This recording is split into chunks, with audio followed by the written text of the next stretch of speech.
দেখুন, এই ভোটার তালিকা সংশোধনের যে প্রক্রিয়া তার জন্য কিন্তু গুরুত্বপূর্ণ ভূমিকা পালন করবেন এই বিএলওরা যারা বিতর্কে জড়িয়ে পড়ছেন। আমি এখান থেকে রাজাগোপাল বাবুর কাছে যাব। রাজাগোপাল বাবু, যখন থেকে বাংলায় এসআইআর এর জল্পনা শুরু হয়েছে তখন থেকেই শিরোনামে বিএলওরা। কখনো এই অভিযোগটা সামনে এসেছে যে বিএলওরা তারা তৃণমূলের পদাধিকারী বা তৃণমূলের পদাধিকারীর স্বামী, আবার এখন যেটা দেখা যাচ্ছে যে মানে এই বিএলও তিনি নিজেই আবার এই এসআইআর এর বিরোধিতা একদম পথে নামছেন। আমি একটু বলি, তারপরে বিএলও ইস্যুটাতে আসছি। আপনারা যদি নির্বাচন কমিশনের যেগুলো ওয়েবসাইটে ওরা তুলছে, যে বক্তব্যগুলো রাখছে, সেগুলো যদি ফলো করেন দেখবেন ওরা পরিষ্কার বলছে যে সংবিধানের 326 ধারা যেখানে পরিষ্কার বলে দিয়েছে তাদের কি দায়িত্ব আছে, এবং রিপ্রেজেন্টেশন অফ পিপলস অ্যাক্টের 50 সালে যে 21-3 ধারা পরিষ্কার বলছে। এসআইআর একজন বললেন যে এসআইআর বলে কিছু নেই, এসআইআর সেখানে পরিষ্কার করে দেওয়া আছে। যাই হোক, এখন ওরা দৃঢ় প্রতিজ্ঞ, মানে 12টা প্রথম যে স্পেসের যে কটা 12টা রাজ্যে হবে দৃঢ় প্রতিজ্ঞ যে আমরা এসআইআর করব। কেন করব পরিষ্কার ওরা বলেছে। পশ্চিমবঙ্গে ভোটার বেড়েছে 66%, যেখানে জনসংখ্যা বেড়েছে তার অর্ধেক। সুতরাং জনসংখ্যা ডাবল যখন ভোটার বাড়তে পারে না, দৃঢ় প্রতিজ্ঞ। তো যাই হোক, নানান ডেটা আমরা যদি ব্যবহার করি ডেমোগ্রাফার হিসেবে, যে ধরনের ডেটা আমি পেয়েছি তাতে দেখছে যে দেখা যাচ্ছে ভোটার অনেক বেশি হচ্ছে যতজন হওয়া উচিত। যাই হোক, সে প্রশ্নটা এটা নয়। এই জায়গায় দাঁড়িয়ে যখন দেখা যাচ্ছে যে ওদের দৃঢ় সংকল্প রয়ে গেছে, কেউ যদি মনে করে যে এসআইআর করতে দেবো না, বিএলওদের আমরা খেপিয়ে দেবো বা কিছু করবো, তাহলে তারা কিন্তু ভুল করছে। যদি এসআইআর না করে বোধহয় এই নির্বাচন ওরা করতে দেবেও না। সে ধরনের ক্ষমতা ওদের আছে যে নির্বাচন করতে হবে এরকম ওদের খুশি মতন। কেউ যদি ভাবে যে আমার খুশি মতো নির্বাচন করতে হবে, তাহলে হয়তো সেটা ওরা মানবে না। এটা হচ্ছে আমার পরিষ্কার বক্তব্য। আমার উচিত ছিল যে সহায়তা করা। তো যাই হোক, বিএলও আপনি প্রশ্ন আপনি করলেন, বিএলওরা দেখা যাচ্ছে তারা সরকারি চাকরি করে এবং বা সরকারের সাহায্যপ্রাপ্ত স্কুল কলেজে আছে। এখন এরা যদি একেবারে স্যান্ডউইচ হয়ে গেছে, নানান জায়গা থেকে তাদের উপর চাপ আসছে, তার ফলে নিরপেক্ষতার সঙ্গে কাজ করা একেবারেই অসম্ভব। তারা হয়তো পেরে উঠবে না। সেটাই ওদের লক্ষ্য ছিল যে এদের চাপিয়ে দিয়ে এমনভাবে করো যে ওদেরকে যা বলা হবে সেটা করবে, কিন্তু সেটা ওদের পক্ষে সম্ভব নয়। এই জায়গায় দাঁড়িয়ে সিকিউরিটিটা অত্যন্ত গুরুত্বপূর্ণ। যে এইখানে একটা ছোট্ট প্রশ্ন, তাহলে আপনি কি মনে করছেন যে প্রাথমিকভাবে এই কৌশলে তারা সফল? দেখুন, কারা সফল, মানে তৃণমূল বা শাসকদল? সফল তো নয়, ব্যর্থ বলেই তো আমার মনে হচ্ছে। এটা কি আপনি তো ওরা আটকাতে তো পারবে না, বিএলও খেপিয়ে। সাধারণ আপনি প্রচার করছেন যে তোমরা যদি কাজ করো আমি গাছে বেঁধে রাখবো, শাস্তি দেবো, এই ধরনের কথা যদি বলেন, বিএলওরা স্বাভাবিকভাবেই কাজ করতে চাইবে না। এবং বিএলওরা যদি কাজ না করে, এসআইআর হচ্ছে না। এসআইআর ওরা কিন্তু এসআইআর হবে না বলে এসআইআর ছাড়া নির্বাচন হবে, এই যদি ভাবনা থেকে থাকে, এটা সম্পূর্ণ ভুল ধারণা। এটা হচ্ছে সুইসাইডাল, আমি বলবো সম্পূর্ণ সুইসাইডাল। এবং যতটা পারা যায় এসআইআরকে সহায়তা করাই যদি করতো, এবং যতটা পারা যায় বারবার এনকোয়ারি করা, যে যেখানে ডাউট আছে হ্যাঁ সেখানে লেগে থাকা, ওই ভয় দেখিয়ে এইটা মনে হয় বোধ হয় সুযোগটা নেই।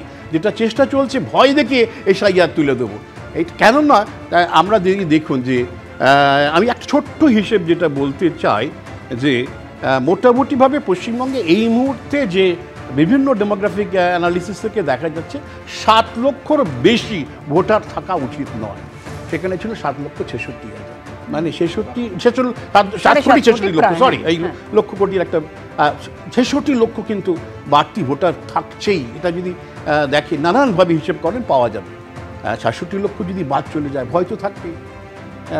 মূল যেটা দু দলের মধ্যে যে পার্থক্য, সেটা তো লাস্ট ইলেকশনে আমরা দেখেছিলাম 58 লক্ষ না, 2019-এ ছিল 17 লক্ষ। সুতরাং 66 যদি বাদ চলে যায়, একটা কারণ না কারণ বিপদ তো আসছে। সুতরাং সেই কালীগঞ্জে এসআইআর ছাড়াই বাদ গিয়েছিল 6000-এর না।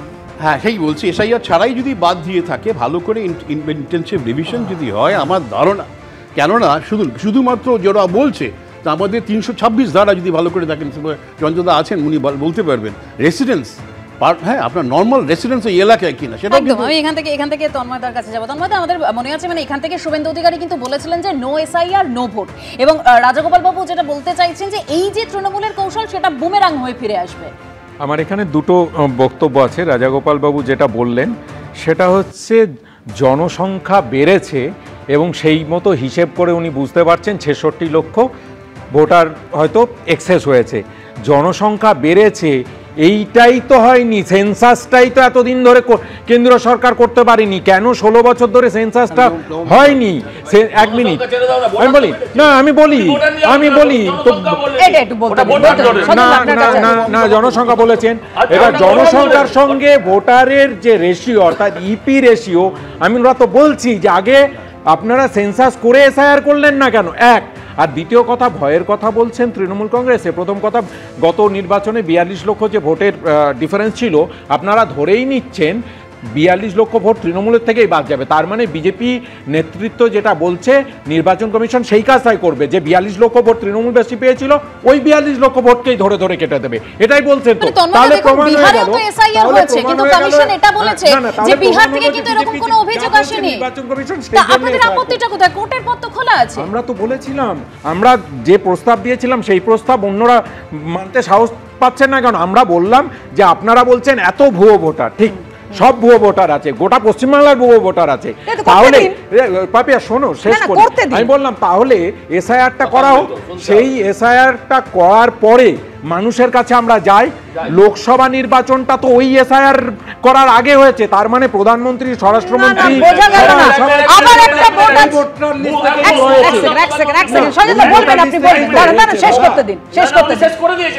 ওই ভোটার লিস্ট থেকেই তো করেছেন। 2002 সালে মমতা বন্দ্যোপাধ্যায় যখন এসআইআর করেছিলেন, দাবি করেছিলেন, এবং পরবর্তীকালে যখন এসআইআর হয়েছিল তখন যে ভোটারটা বাদ গেছিল তারাও তো সরকার নির্বাচন করেছিল। এক, আজকে এসআইআর হলে কালকে আবার মৃত ভোটার তৈরি হয়ে যাবে, সেটা আপনি শেষ করতে পারবেন না, 100 ভাগ পাবেন না। কিন্তু নেই মামার থেকে তো কানা মামা ভালো, যতটা হয়। আমি আপনাকে বলছি, পুরো আপনাদের গল্পটা হচ্ছে মাসির কবে গোপ গজাবে তবে মাসি মামা হবে। হতে দিন না, হতে দিন। তারপর নিশ্চয়ই আমরা তো বলছি এতদিন করেননি কেন? 23 থেকে 24 তার মধ্যে করলেন না কেন? আমরা জালির পরিয়োগ খবর কোনো নেই, এসআইআর করুন, তারা এসআইআর করুন, আমি বলছি আপনি কিন্তু এসআইআর করে একটা নামও বাদ দিতে দেব না। আপনি ভদ্রলোক, আপনি কারোর বাবাও তোলেননি, তাই তো শুনে অন্তত একটু থামুন। আমি বলছি, পার্থদা একটা কথা বলেছেন যে বিহারের কথা শুভেন্দুবাবু কেন বলছেন, বিহারের কথা বলে তিনি সাবধান বাণী দিচ্ছেন, সেটা আপনার পছন্দ না। তাহলে আজকে থেকে আপনারাও বলুন যে এই চ্যানেলগুলোতে বসে আপনারা কখন উত্তরপ্রদেশ, কখনো আপনারা ওই মণিপুর, সেসব কথা বলবেন না। এক, মুসলমান মুক্ত ভোটারের কথা শুভেন্দু অধিকারী কখনো বলেননি, এটা আমি একদম না, তিনি আবার ব্যাখ্যাও দিয়েছেন, সেটাও বলতে হবে তো আপনাকে, যে আমরা মুসলিমদের ভোট পাই না, এইভাবে বলেছেন। আর একটা কথা বলছি, লোক সংখ্যা কম, ভাই আমার তাই তো, লোক সংখ্যা কম বলে হ্যাঁ এসআইআর করতে বিএলওদের অসুবিধা হবে, একজন বিএলও সে কথা বলেনি, অর্থাৎ সেটা নিয়ে আপনি চিন্তা করবেন না। আপনারা ঠিক করুন যে আপনারা কেরালায় যেমন ক্লিন কেরালা চাইছে, আপনি অনুপ্রবেশ নেই বলতে চাইছেন, আপনার নেতা জ্যোতিবাবু ঠিক, বুদ্ধবাবু ঠিক না আপনি ঠিক, সেটা আগে ঠিক করুন। তারা তো তৎকালীন যুগে তাদের সময় বলেছিলেন যে অনুপ্রবেশ পশ্চিমবঙ্গের একটা বড় সমস্যা, তাই আজকে বাস্তবের মুখোমুখি দাঁড়ান এবং সরাসরি না আমি ধরি মাছ নাচুই পানি 50-50 খেলবেন, এটা হবে না, আপনাকে ডিসাইড করতে হবে। আমরণ অন্বেষণে আমরা 5 তারিখ থেকে ঠাকুরবাড়িতে বড়মার ঘরের সামনে তারা সেখানে ধর্নায় বসে। এসআইআর এর বিরোধিতায় মঙ্গলবার কলকাতায় মেগা মিছিল করবে তৃণমূল। আর বুধবার থেকে এসআইআর এর বিরোধিতায় অনশনে বসছেন মতুয়া মহাসংঘের সংঘাধিপতি ও তৃণমূল সাংসদ মমতা ঠাকুর। পশ্চিমবঙ্গে এসআইআর এর প্রক্রিয়া শুরু হয়ে গেছে। 4 নভেম্বর থেকে 4 ডিসেম্বর পর্যন্ত চলবে এনুমারেশন পর্ব। এই সময় বিএলওরা বাড়ি বাড়ি গিয়ে ফর্ম বিতরণ, সংগ্রহ এবং মিলিয়ে দেখার কাজ করবেন। এই অবস্থায় হুঁশিয়ারির সুর শোনা গেল মতুয়া মহাসংঘের সংঘাধিপতি ও তৃণমূল সাংসদ মমতা ঠাকুরের গলায়। এসআইআর বাতিলের দাবিতে বুধবার থেকে অনশনে বসার ঘোষণা করলেন তৃণমূলের রাজ্যসভা সাংসদ। 1.5 কোটি লোক যদি বাদ পড়ে, তো আমি মনে করি যে 1 কোটিরও বেশি আমাদের লোক বাদ পড়ে। এটা ভয়াবহ পরিস্থিতি।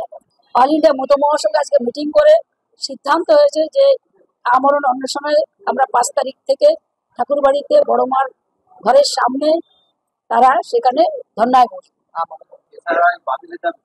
100 বার আমরা এসআইআর বাতিল করার জন্য, যে যারা এখানে ভোটার রয়েছে তাদের এখানে ভোটার অধিকার থাকবে। ভোটার ইস্যুতে মমতা ঠাকুর বসছেন অনশনে, তা বসুক না, বসে কি হবে? ওতে ইলেকশন কমিশনকে চ্যালেঞ্জ করে কি লাভ আছে? এসআইআর এ কার নাম বাদ যাবে আর কার থাকবে তা নিয়ে উৎকণ্ঠায় রয়েছেন মতুয়াদের একাংশ। চিন্তার মধ্যে আছি, সে কাগজ তো আমার নেই, আমি কোথায় পাবো? আতঙ্কিত সবাই।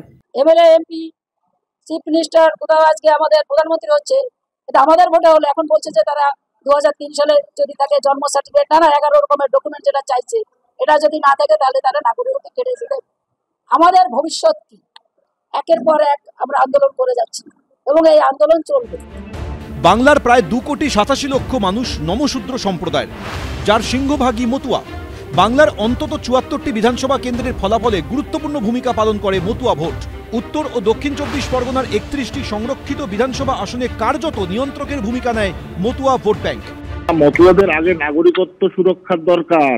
একবার নাগরিকত্ব হয়ে গেলে তো ভোট অটোমেটিক হবে, এটা নিয়ে তো ঝামেলার কিছু নেই। ওনার অনশনে কি যায় আসবে? ওনার কোনো অধিকার আছে কিছু করার? না সিটিজেনশিপ দেওয়ার ক্ষমতা আছে, না সিটিজেনশিপ কেড়ে নেওয়ার ক্ষমতা আছে। এসআইআর আতঙ্কে ভিড় বাড়ছে ঠাকুরনগরের মতুয়া বাড়িতে।